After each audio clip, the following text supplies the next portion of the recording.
আসসালামু আলাইকুম ওয়া রাহমাতুল্লাহি ওয়া বারাকাতুহু। প্রিয় দর্শক, সবাই কেমন আছেন? আশা করছি সবাই অনেক অনেক ভালো আছেন। আলহামদুলিল্লাহ, আল্লাহর রহমতে আমি অনেক ভালো আছি। দর্শক, আজকে আপনাদের সামনে যে বিষয় নিয়ে আলোচনা করব সেটা হলো নামাজের ফরজ। তো এই বিষয় নিয়ে আপনাদের সামনে আলোচনা করব। তো আলোচনা শুরু করার আগে সকলের কাছে অনুরোধ জানাচ্ছি, সকলে অবশ্যই চ্যানেলটি সাবস্ক্রাইব করে দেবেন এবং ভিডিওটিতে একটা লাইক করে দেবেন, কমেন্টে আপনার মূল্যবান মতামত জানাবেন কিংবা আমিন লিখে যাবেন। তো আর কথা না বাড়িয়ে আমাদের মূল আলোচনার মধ্যে চলে যাচ্ছি। ফুরুজুস সালাতি বলে ওই সকল আমলকে যার একটি বাদ গেলেও নামাজ সহি হয় না, বরং নামাজ বাতিল হয়ে যায়। ফুরুজুস সালাত দুই প্রকার। যে সকল ফরজ সালাতের হাকিকতভুক্ত সেগুলোকে বলে আরকানুস সালাত, আর যে সকল ফরজ সালাতের হাকিকতভুক্ত নয় তবে সালাত সহি হওয়ার জন্য অপরিহার্য সেগুলোকে শারাইতুস সালাত বলে। নামাজের ফরজ মোট 11টি, তার মধ্যে শর্ত 6টি এবং রোকন 5টি। নামাজের শর্ত 6টি: তাহারাত, সতর, কিবলা, ওয়াক্ত, নিয়াত, তাহরিমা। তাহারাত, 1 নম্বর তাহারাত, সতর, কিবলা, ওয়াক্ত, নিয়াত, তাহরিমা। এই 6টি হলো নামাজের শর্ত। তাহারাত অর্থ কী? তাহারাত অর্থ নামাজির শরীর যাবতীয় নাজাসাত থেকে পাক হওয়া এবং বড় হাদাস ও ছোট হাদাস থেকে পাক হওয়া। অর্থাৎ অজুর প্রয়োজন হলে অজু করে নেওয়া এবং গোসলের প্রয়োজন হলে গোসল করে নেওয়া। খ, সতর, কাপড় এবং তাহারাতের এটা ক নাম্বার বলা হয়েছে। খ নাম্বার, কাপড় এবং নামাজের স্থান নাজাসাত থেকে পাক হওয়া। কাপড় এবং নামাজের স্থান নাজাসাত থেকে পাক হওয়া।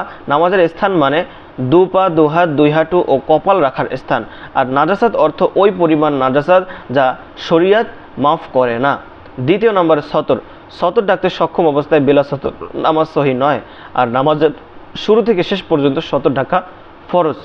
নামাজের আগে থেকেই যদি কোনো অঙ্গের 4 ভাগের 1 ভাগ খোলা থাকে তবে নামাজ শুরুই হবে না।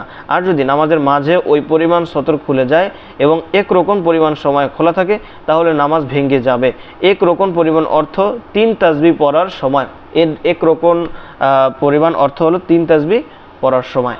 এটা হলো নিজে নিজে সতর খুলে যাওয়ার বিধান।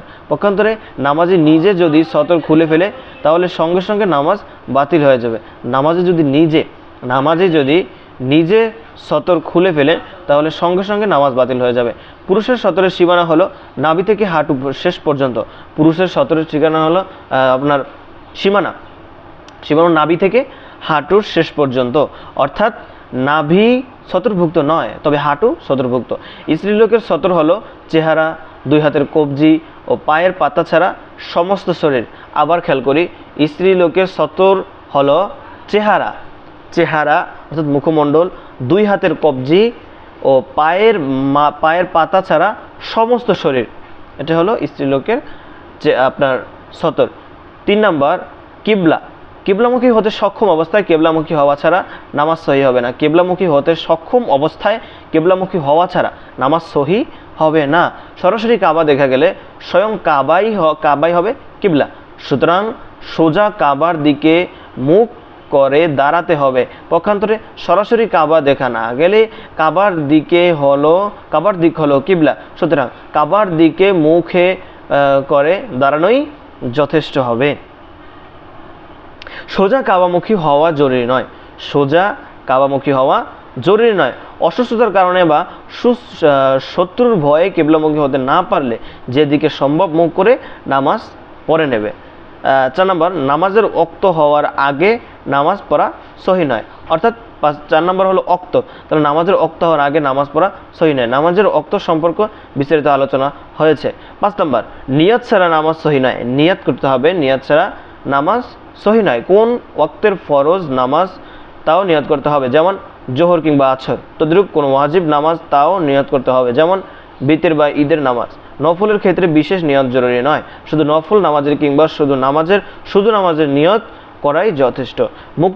মুক্তাদিকে ইমামের পিছনে ইক্তেদা করারও নিয়ত করতে হবে। 6 নম্বর, তাহরিমা অর্থ আল্লাহু আকবার বলে নামাজ শুরু করা। নিয়ত ও তাকবীরে তাহরিমা এর মাঝে নামাজের পরিপন্থী কোনো কাজ করা যাবে না, যেমন পানাহার বা কথাবার্তা, এই সকল কাজ।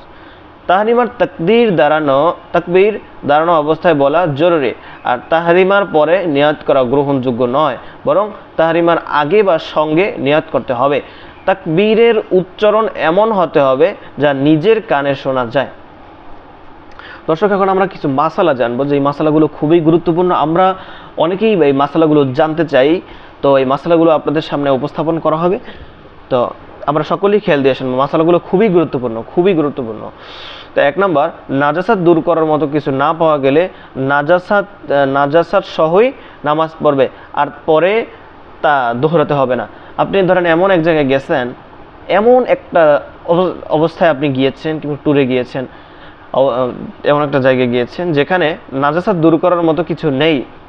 নাজাসাত আপনার শরীরের মধ্যে নাজাসাত লেগেছে, কাপড়ে নাজাসাত লেগেছে, হ্যাঁ, এখন নাজাসাত দূর করার মতো তেমন বস্তু টস্তু নেই, তখন নাজাসাত দূর করতে না পারলে নাজাসাত সহই কী করবে? নামাজ আদায় করবে, আর পরে তা দোহরাতে হবে না। 2 নম্বর, তোষক, কম্বল ও তেরপাল জাতীয় মোটা কাপড়ের এক পিঠে যদি নাজাসাত থাকে আর নাজাসাতের আর্দ্রতা অন্য পিঠে দেখা না দেয়, তাহলে অন্য পিঠে নামাজ পড়া যাবে। যদি দেখা না যায় তাহলে কি অন্য পিঠে নামাজ পড়া যাবে। শুকনো নাজাসাতের উপর যদি এমন পাতলা কাপড় বিছানো হয় যে নাজাসাত দেখা যায় বা তার গন্ধ আসে, তাহলে নামাজ হবে না। আর যদি মোটা কাপড় হয় যাতে নাজাসাত দেখা যায় না এবং তেমন গন্ধ আসে না, তাহলে নামাজ সহি হবে। এই বিষয়গুলো আমরা খেয়াল রাখবো ইনশাআল্লাহ।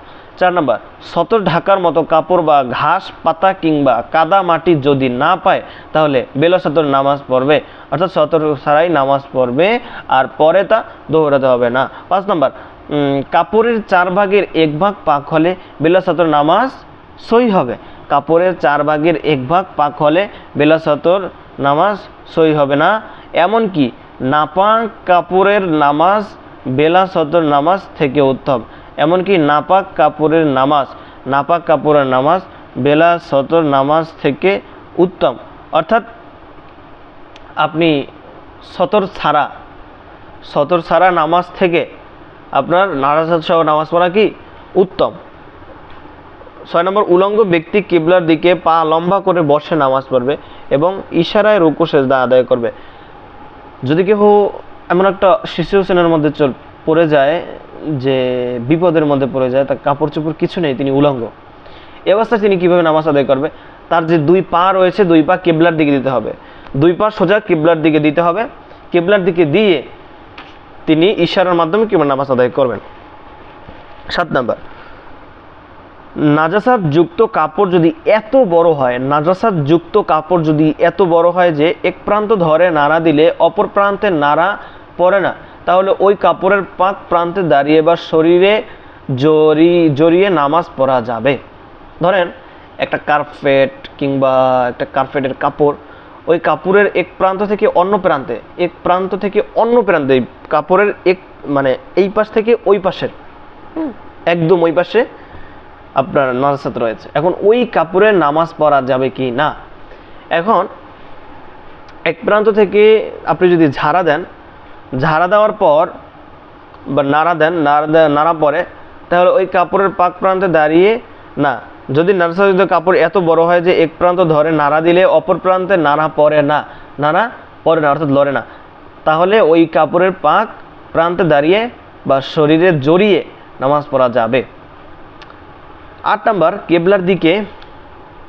কেবলার দিক জানা না থাকলে এবং জানার মতো কোনো মানুষ বা কোনো চিহ্ন পাওয়া না গেলে চিন্তা ভাবনা করে কিবলার দিকে নির্ধারণ করবে এবং ওই দিকে মুখ করে নামাজ পড়বে। এটাকে বলে তাহারুল কিবলাতি। এক্ষেত্রে দিক ভুল হলেও নামাজ হয়ে যাবে। আর যদি নামাজের অবস্থান ভুল ধরা পড়ে, তাহলে তখনই কিবলার দিকে ঘুরে যাবে এবং অবশেষ নামাজ পড়ে নেবে। যদি বিভিন্ন অঙ্গে সামান্য সতর দেখা যায়, বিভিন্ন অঙ্গে, যেমন আপনার যে সতর রয়েছে, ওই সতরের বিভিন্ন অংশে আপনার বিভিন্ন চেরা থাকার কারণে বিভিন্ন অঙ্গ দেখা যায়, অঙ্গে সামান্য সতর দেখা যায়, আর সব মিলিয়ে সতর নষ্ট অঙ্গগুলোর সবচেয়ে ছোটটির 4 ভাগের 1 ভাগ হয়ে যায়, তাহলে নামাজ বাতিল হয়ে যাবে। আর 4 ভাগের 1 ভাগের কম হলে নামাজ হয়ে যাবে। 4 ভাগের 1 ভাগ কিংবা তার বেশি হলে নামাজ হবে না। 4 ভাগের কম হলে কি হবে? নামাজ আদায় হয়ে যাবে। আমরা অনেক কিছু শিখলাম আলহামদুলিল্লাহ। তো আমরা সকলেই যেন এই যে যতটুকু আলোচনা করা হলো, আমরা সকলে যেন আমল করতে পারি। আল্লাহ আমাদের সকলকে সেই তৌফিক দান করুক, আমিন। দর্শক সকলে অবশ্যই চ্যানেলটি সাবস্ক্রাইব করে দেবেন। আসসালামু আলাইকুম ওয়া রাহমাতুল্লাহি ওয়া বারাকাতুহু।